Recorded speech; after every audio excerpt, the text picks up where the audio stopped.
Diamonds हेॾा rare छो आहिनि? डायमंड्स हिकु सिंबल आहे वेल्थ जो, पावर जो। डायमंड्स कॾहिं असां फाउंड कया, हेॾा पुराना छो आहिनि? ऐं डायमंड जी इंगेजमेंट फर्स्ट प्रपोज़ल कंहिं ॾिनो, छा तव्हांखे ख़बर आहे?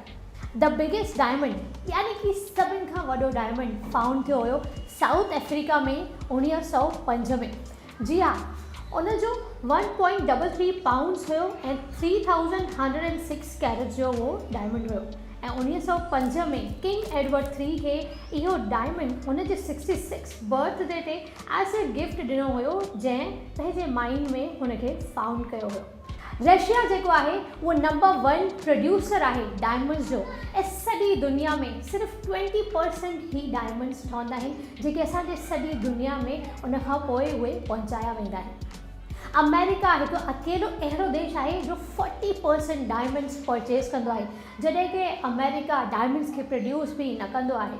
फ्रांस में 13th सेंचुरी में हिकु लॉ में जजमेंट ॾिनी वई कि डायमंड सिर्फ़ु उहे ई पाए सघंदा आहिनि जेके किंग्स आहिनि, ॿियो कोई बि न। That means it is a symbol of wealth and power. Space में हिकु मून साइज़ डायमंड फाउंड कयो वियो आहे ऐं जंहिंजो नालो रखियो वियो आहे ल्यूसी।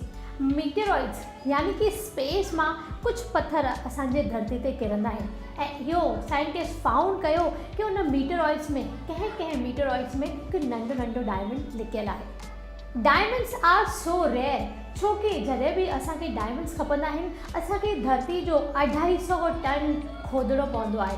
हुनजी माइंस खे 250 टन हेठि वञी करे ई असांखे डायमंड्स मिलंदा आहिनि।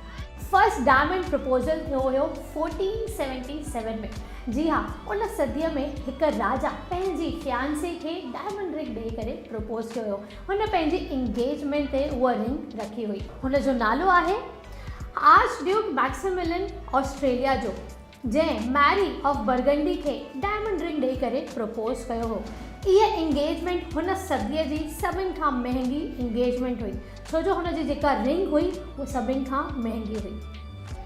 हिकु नेचुरल सब्सटेंस में डायमंड ई हिकु अहिड़ो सब्सटेंस आहे जो सभिनि खां हार्डर आहे ऐं अगरि असांखे डायमंड खे कट करिणो आहे त उहो बि असां सिर्फ़ु ऐं सिर्फ़ु डायमंड सां ई कट करे सघंदा आहियूं, ॿी कहिड़ी शइ सां न।